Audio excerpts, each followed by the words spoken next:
कि चढ़ के डोली में तू निकल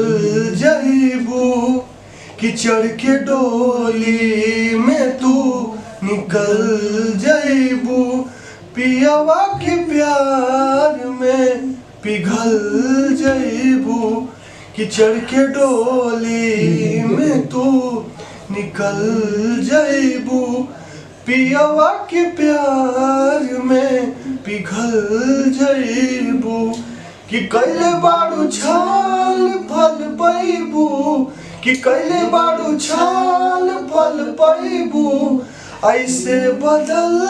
जाइबू, कि चढ़ के डोली में तू निकल जाइबू, पियवा के प्यार में पिघल जाइबू, कि चढ़ के डोली में तू निकल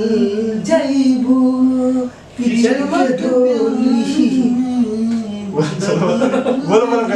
चढ़ के डोली में तू निकल जाइबू,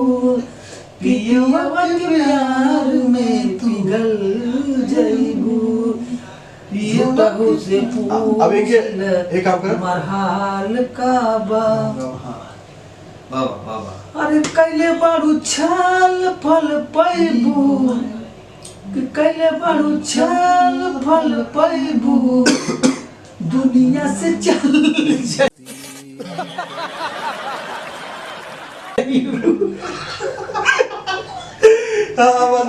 अब गाना देखो गाइस गा रहे हैं, कुछ वर्ड अपना ही चढ़ा दे रहे क्योंकि दिल टूटा है इनका। हाँ कि भूलियो के पूछ ली हाल का बा, अब तो हरा से दूसर अब सवाल का बा, हम तो केनियो के ना भईनी तू तो संभल गइलो, कि चढ़ के डोली में तू निकल जाइबू, कि चढ़ के डोली में तू निकल जाइबू,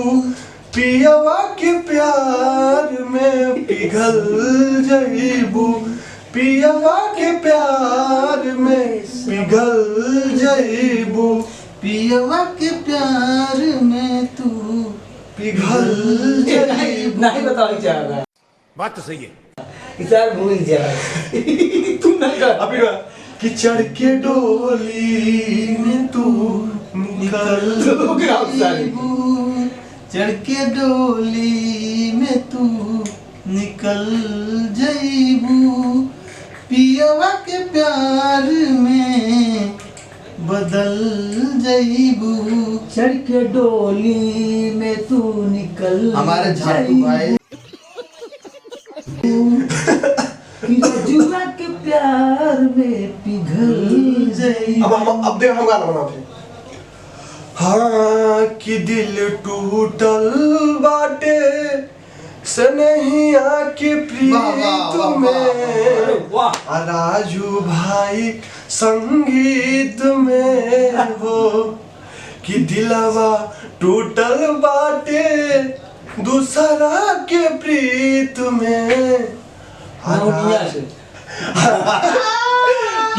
नौनिया की हाँ नंबर पाए रे भाई, ना ही बतलाने हैं, बोला कि ना बतला दो, बोले कि नहीं, तो धमकी का गली मिली हमके कि एक कुछ काम करेंगे, बताओ हम शादीशुदा आदमी हैं, अब चलिए हम मेहराब देखी कि चलिए हम तो से बतलाए, हम जबरी भाई मुंबई फंसा है, जबरी मनाई हमसे था प्यार करा, इनके सपोर्ट करा कि जल्दी जाए और दुबई जाए, यहाँ पे मुंबई में नहीं रह चाहते।